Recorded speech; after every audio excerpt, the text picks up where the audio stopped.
ஓம் சக்தி. ஜெய் கணேசா, ஜெய் வராகி. அனைவருக்கும் பக்தி கலந்த வணக்கத்தை தெரிவித்துக் கொள்வதில் பெருமகிழ்ச்சி அடைகின்றேன். இன்றைக்கு அழகிய ஒரு கலச பூஜை பார்க்க போகிறோம். அசோக் நகர் கருமாரியம்மன் கோயிலில் வராகி அம்மா பிரதிஷ்டை செய்ய உத்தரவு கிடைச்சது இல்லையா, அதற்காக இங்கே என்னுடைய இல்லத்திலே வராகி அம்மன் தயாராகி கொண்டிருக்கின்றார்கள். கலசத்திலே வராகி அம்மாவை தயார் செய்கின்ற ஒரு அமைப்பை தான் நீங்கள் இங்கே பார்த்துட்ருக்கீங்க. இங்கே சேலத்தில் இருக்க சிவனடியார் வந்திருக்காங்க. ஏற்கனவே நம்ம ஒரு எபிசோட் போட்டோம். சமயபுரம் மாரியம்மன் சொல்லி ஒரு மங்கை எனக்காக பெரிய சமயபுரம் படம் எடுத்துகிட்டு வந்தாங்க, ஞாபகம் இருக்கும்னு நினைக்கிறேன், ஆகஸ்ட் மாதம் எபிசோடில். அப்போது திருச்சி சமயபுரம் கோயிலில் அதே நேரத்தில் அம்மனுடைய சேலை வாங்குவதற்காக உத்தரவு கிடைச்சது இல்லையா, அவருடைய லைவ் வீடியோவும் நம்ம போட்டோம். வாட்ஸ்அப்பில் அவர் லைவ் வந்ததையும். இன்றைக்கு 2 நாட்களுக்கு முன்பாக சமயபுரம் அம்மன் சேலத்தில் இருக்கின்ற சிவனடியாரிடம் ஏன் லக்ஷ்மிக்கு வாங்கி வைத்த சேலை கொடுக்கவில்லைன்னு சொல்லி பல நாட்களாக தள்ளி கொண்டு வந்தது சென்னை வரவு. அம்மன் சொல்லியதன் காரணமாக அவர் உடனே சேலத்திலேருந்து புறப்பட்டு இங்கே சென்னை அடைந்தார். 16ஆம் தேதி சென்னை அடைந்தார். இப்போது இங்கிருந்து அவருக்கு உத்தரவு கிடச்சிருக்கு. நம்மளுடைய இல்லத்திலிருந்து வராகி அம்மா தயாராகி கொண்டிருக்கிறார்கள். வேர்க்காட்டு அன்னையுடைய கருமாரியம்மன் கோயில் அசோக் நகரில் இருக்கின்ற அங்கே உற்சவம் போயின்ட்டுருக்கு, உங்களுக்கு தெரியும். 16, 17, 18 அங்கே இந்த அம்மனுடைய விக்கிரகம் ஒரு நாள் கலச பூஜை செய்து வைக்கப்பட்டு பின்பு திருப்பி மீண்டும் என்னுடைய இல்லத்திற்கு சேரும். ஏற்கனவே சமயபுரம் மாரியம்மனுக்கு வைத்த கலசம் இன்றைக்கு இன்னும் அந்த பூஜை எனக்கு தொடர்ந்து கொண்டிருக்கின்றது. கூடவே வராகி அம்மாவும் திருப்பி வரப்போகிறாங்க. அழகான ஒரு கலச பூஜை சேலத்தில் இருக்கின்ற சிவனடியார் இப்போ உங்களுக்காக செஞ்சிட்ருக்காரு. எவ்வளோ அழகாக செய்கிறாரு பாருங்கள். வெறும் சந்தன பவுடர், 1/2 கிலோ சந்தன பவுடரு, அதில் முழுக்க தண்ணி கலக்காமல் பன்னீர் ஆலை, பன்னீரை கலந்து சந்தனமும் பன்னீரும் கலந்து அவர் சந்தனத்தை எடுத்து அந்த சந்தனத்தால் கலசத்தை தயார் பண்ணி கொண்டு இருக்கிறாங்க.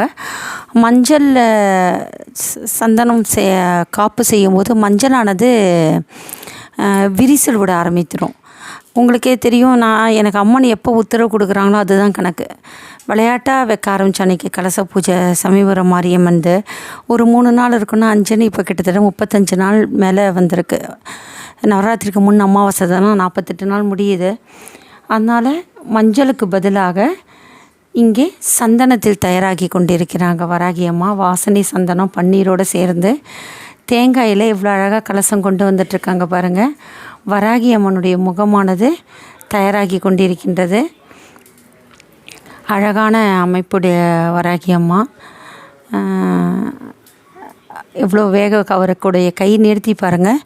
இவர் ஏற்கனவே சேலத்தில் ஒரு 48 நாள் வராகி அம்மாவோட இதை பிரதிஷ்டை பண்ணி அம்மா உருவேற்றி ஒரு கோயில் அமைத்து கொடுத்துருக்காரு.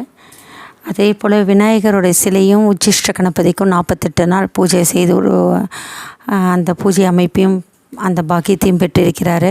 தினமும் 48 நாள் உச்சிஷ்ட கணபதி பூஜையும் 48 நாள் வராகி அம்மா பூஜையும் அவர் தினமும் எனக்கு தயார் செய்து பூஜை செய்து எனக்கு ஃபோட்டோ அனுப்பிச்சிட்டே இருப்பார். பல நாட்களாக வர வேண்டியது இன்றைக்கு சமயபுரம் அம்மன் உத்தரவு பேரில் இன்றைக்கு வராகி அம்மா இங்கே தயாராகி கொண்டிருக்கிறார்கள். எவ்வளோ நேர்த்தியாக அம்மாவை நினச்சி கொண்டு அழகாக பாங்காங்க செய்கிறாங்க. இங்கே பாருங்கள். நான் இங்கே நிறைய பித்தளை கலசம் நிறைய கலசம் வாங்கி வச்சேன். பால் குடம் எடுக்கிறதுக்காக புது கலசம் வாங்கி வச்சேன். பித்தளை சொம்பெல்லாம் வாங்கி வச்சேன். இந்த எவர்சில்வர் குடம் தினமும் நான் துளசி பூஜைக்காக தண்ணி கொண்டு வர குடம். இது கிட்டத்தட்ட ஒரு 90 நாட்களாக இதில் தான் தினமும் துளசிக்கு பூஜைக்கு நீர் ஊற்றுவேன் செடிக்கு.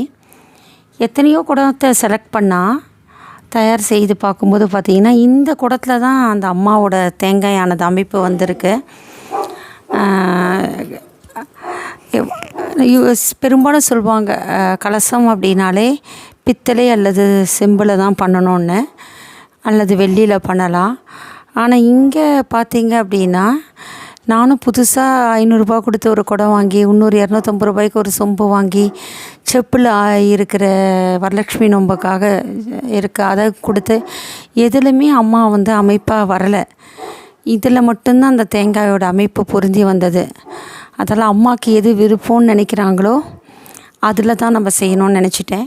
பெரும்பாலும் விக்கிரகங்கள் கூட சொல்வார், பஞ்சலோகத்தில் தான் விக்கிரகம் சேர்ந்தால் உருவேறும், அதுக்கு பூஜை பண்ண தான் உருவேறும்னு சொல்லுவாங்க. ஸ்ரீ வராகி சோல் பியூரிட்டி அந்த யூடியூப் மூலமாக என்னுடைய வராகி அம்மனையுடைய புகழாரங்களை கேட்டுக்கொண்டிருக்கின்ற அத்தனை பக்தர்களுமே ரூ. 1500 2500 இருக்கிற பித்தளை விக்கிரகத்தில் தான் வந்து பூஜை செய்கிறாங்க. ஏன்னா எல்லாராலையும் அதுதான் முடியும். சில பேரால் அது கூட முடியலன்னு சொல்லிட்டு மஞ்சளில் வாங்கி செஞ்சிட்ருக்காங்க. கிழங்குலேயே வச்சு பூஜை பண்ணுறாங்க, படத்துலேயே வச்சு பூஜை பண்ணுறாங்க. அந்த பித்தளை விக்கிரகமாக இருந்தாலும் வராகி அம்மா தினமும் பால் குடிக்கிறாங்க, பானகம் குடிக்கிறாங்க, அம்மாவோட அற்புதங்கள் நிகழ்த்துறாங்க. சமீபத்தில் பாரதின்னு சொல்லிட்டு குரோம்பேட்டில் அவங்களுக்கும் சில பரிகார பூஜை பண்ணி கொடுத்தேன். போன பௌர்ணமியிலேருந்து அந்த அம்மா அவங்களுடைய வீட்டில் அழகாக ஆவணி மாதம் பௌர்ணமியிலேருந்து பால் குடிக்க ஆரம்பித்து தினமுமே அந்த பாலும் தண்ணீரும் குடிச்சிட்ருக்காங்க. உறிஞ்சி குடிக்கிறாங்களாம்.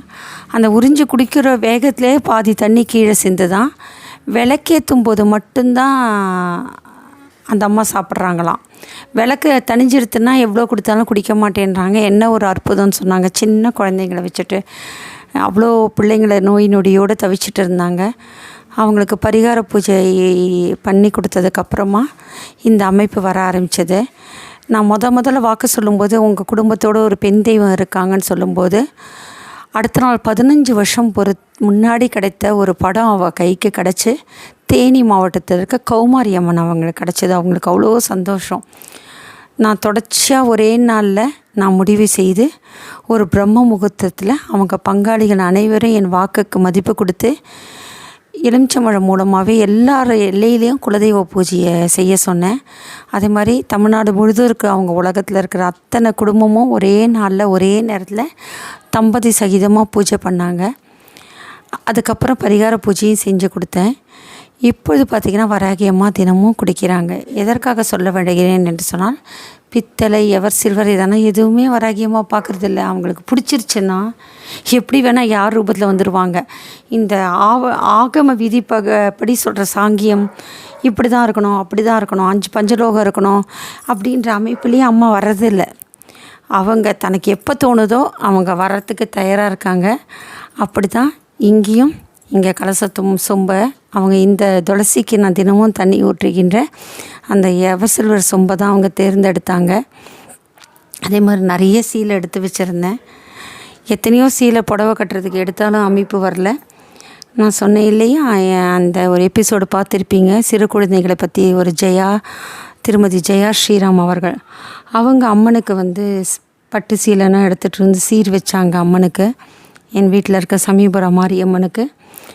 அந்த சேலை தான் அவரால் வந்து புடவைக்கு கட்டுவதற்கு தயார் செய்ய முடிஞ்சது. எதுவுமே தெய்வம் என்ன உத்தரவு கொடுக்குறாங்களோ அது பிரகாரம் தான் நாங்கள் செல்வோம்.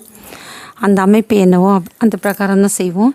இப்போ பாருங்கள் எவ்வளோ அழகான வராகி அம்மாவுடைய சிலை தயாராகி கொண்டிருக்கின்றது. எவ்வளோ அமைப்பாக ஒரு கை லாவகத்தோடு செஞ்சிட்ருக்காங்க. ஜெய் வராகி, ஜெய் வராகி.